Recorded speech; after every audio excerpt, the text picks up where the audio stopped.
In this video, we will talk about everything you need to know about NTE. We will talk about the characters, their stats, equipment, elements, and weapons, have a short look at the game's damage formula, we will talk about the game's combat and mechanics such as bonds, warrants, hunter and appraisal level, the gacha system, early game priority, and much more. Timestamps are in the description, feel free to skip around to whatever you are interested in. And for legal reasons, this video is in fact sponsored by NTE themselves, so thank you.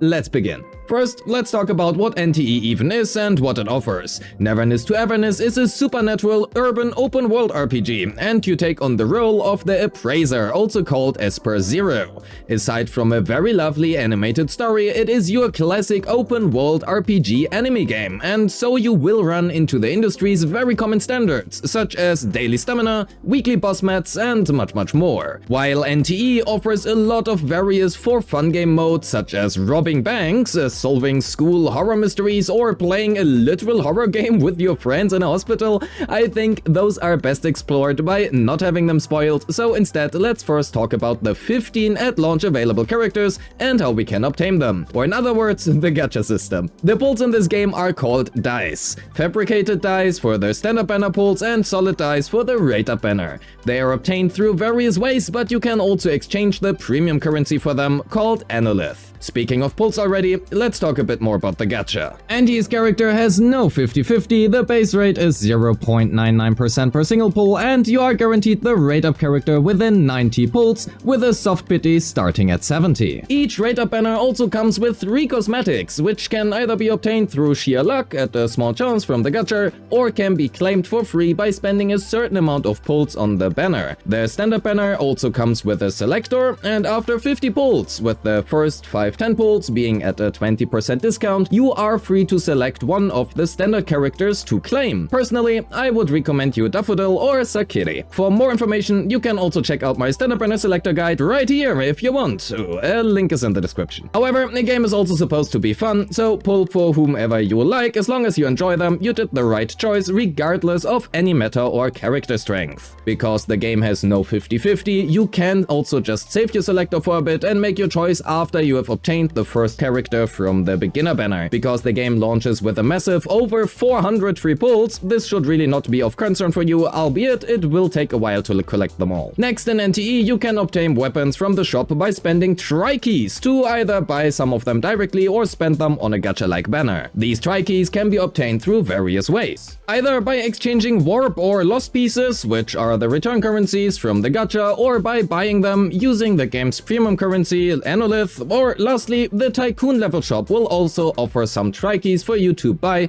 using the previously mentioned fonts. However, there's also yet another way of obtaining S-rank weapons in the game. The first time you defeat a weekly overworld boss, they are guaranteed to drop their assigned signature arc. Means at least for all the standard S-rank Espers as well as Haniel, you can obtain their signature S-rank arcs within the first few hours of playing the game, and because you can, I would highly recommend you doing so. That also means please do not bother leveling or investing any materials or XP into lower A-rank weapons. Please save your materials for the S-rank arcs, you will get them plenty and you will also get them very early on. After you obtained a character, you can then start to develop your bond with them by increasing their affection level. You can do so by giving them gifts up to thrice a day per character and a total maximum of 10 times each day. There are special gifts which will increase their affection a lot, but if you don't have any of those, simply buying them their favorite food will be better than nothing. Increasing the bond will not only grant you pull currency, but also unlock some of the game's features, such as being able to have them drive in the passenger seat or, well, if you want to, dating them. If you are a meta player, you do not want to neglect this feature either, however, as the characters will gain a stat boost at maximum affection level as well. The game also has been called Enemy GTA, and so it does take some inspiration from it.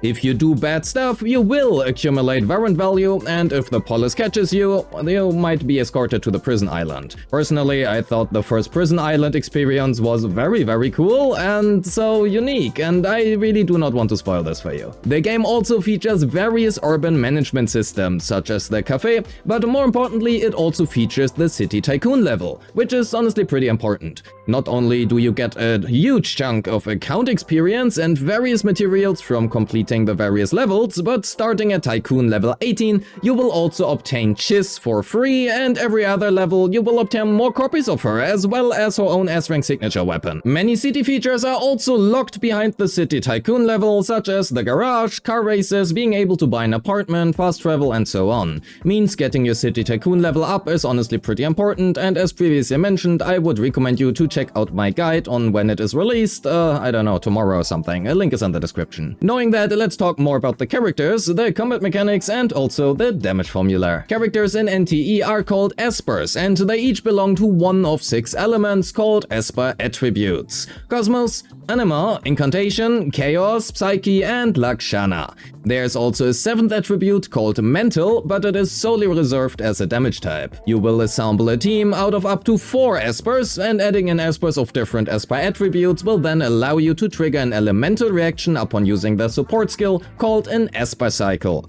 Only adjacent esper attributes can result in an esper cycle, so if we were to make a team out of, for example, Heniel, who is Psyche, and Nanali, who is Anima, we are unable to trigger any esper cycles. If we use Daffodil in the team, however, who is Chaos, we are now able to trigger the Nova Esper cycle. Certain characters might also enhance the effects of some other esper cycles. Which esper cycles and effects your team is able to trigger, you can see in the bottom right corner when assembling your team. Esper cycles are very strong and absolutely mandatory for getting the maximum out of your team, so always make sure to build your teams around those. As already said, an Esper cycle can be triggered when a character uses their support skill. Support skills can be used by switching into another Esper when the Esper cycle gauge is full. This cycle gauge is indicated next to the avatar on the right, and there will also be an indicator that is really hard to miss whenever a switch is available. For example, with a full gauge on Daffodil here, that will allow us to switch into Heniel, who then uses her support skill and will also inflict the Esper Cycle Nova. All skills and attacks outside of ultimates and support skills will fill up the cycle gauge, and some characters are able to instantly fill up this gauge completely. These characters come with the instant cycle tag, and at least as of right now, that is only applicable to Esper 0, that is our MC. Casting their skill will instantly fill up the gauge and allows us to trigger a support skill, and hence also, the Esper Cycle. It should also be mentioned that the game features a parry and dodge system. Parrying an attack will also instantly fill up the Esper Cycle gauge, and because of that, parrying attacks is very important. Furthermore, there are also Triple-Esper Cycle effects called Discord and Charge, and they will be activated after using the 2 corresponding Esper Cycles in a row, usually enhancing the other Esper Cycles effects. Weapons in this game are called arcs, and each character also comes with a so-called arc compatibility, which is just basically our weapon type. Characters can only equip weapons of the same type. As an example, the MC has the arc compatibility solid, so they cannot equip liquid arcs. Each arc provides a certain amount of base attack as well as a main stat, and also usually comes with an effect. The base attack of each character is additive with the base attack of every arc, and the sum makes up for the base for other stats such as attack percent to scale off. The same is true also for HP and defense as well. I won't really dive too much into the damage formula in this video, but there are a few important takeaways I do want to mention. Please skip this section if you're not interested in the damage formula or math-heavy stuff. Thank you. The base damage of Esper Cycles depends on the triggering character's level, so it is very important to max out the level of all characters that will trigger an Esper Cycle. The actual damage inflicted will then scale off the highest cycle intensity of all participating characters, which is a stat that increases the strength of certain Esper Cycles. Esper Cycle damage does not take your character's attack or damage bonus multipliers into account,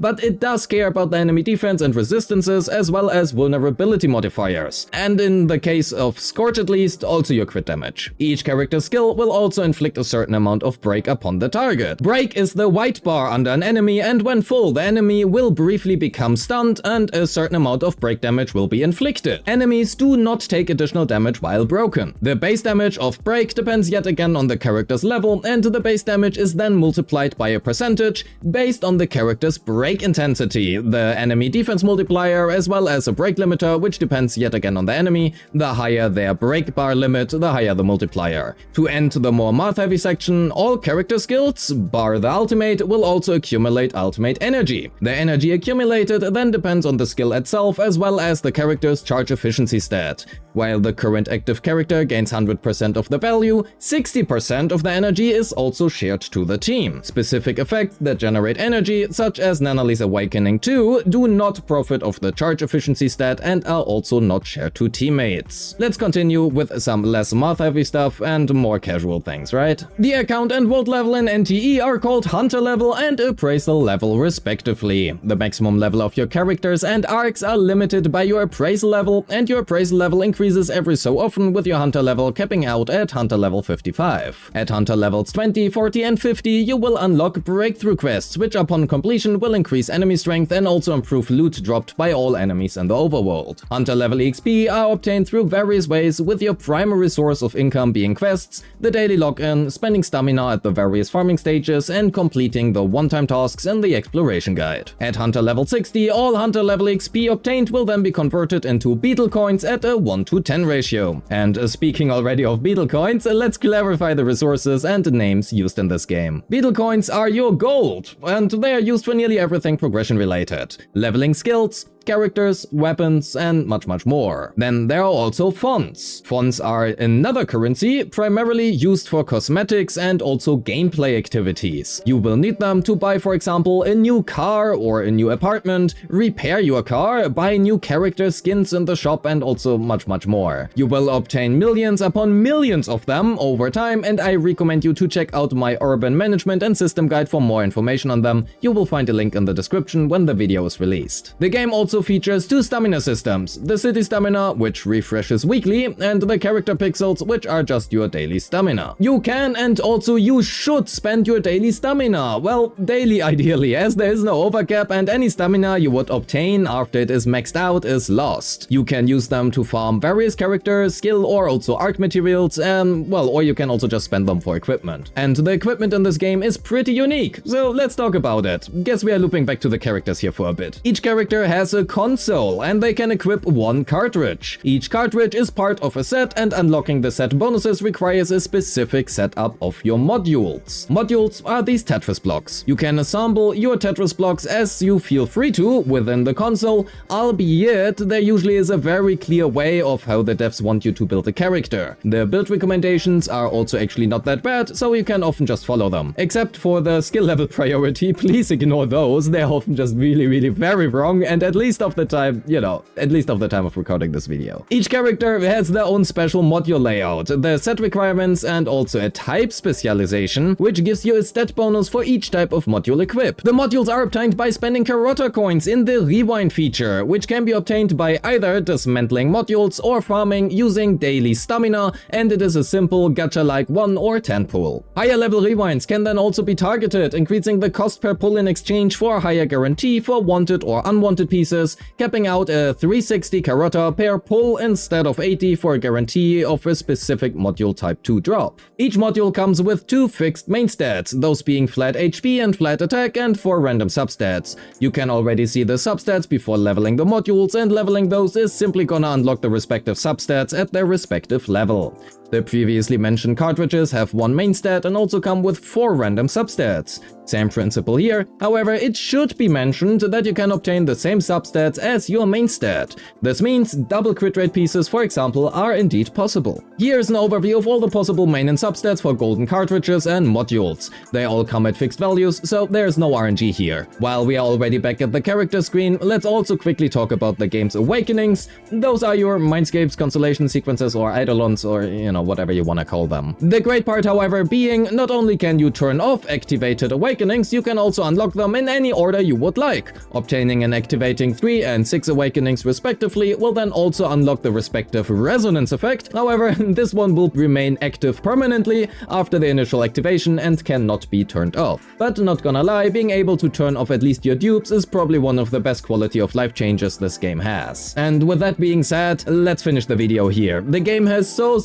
much more to talk about and explore, but those things are best explored blindly, and your experience will be much better by me not spoiling that. And I think the video has already been absolutely packed with a lot of information anyway. Thank you so much for watching. Use my link in the description to download NTE today, and by doing so, you support me as well, as it shows the devs that it is worth to sponsor me. Don't forget to like and subscribe, leave a comment on your thoughts about NTE, and of course, join the Discord. A link is in the description. A special thanks to my YouTube and Patreon members who make this content possible. I appreciate all of you, and wish you a great day.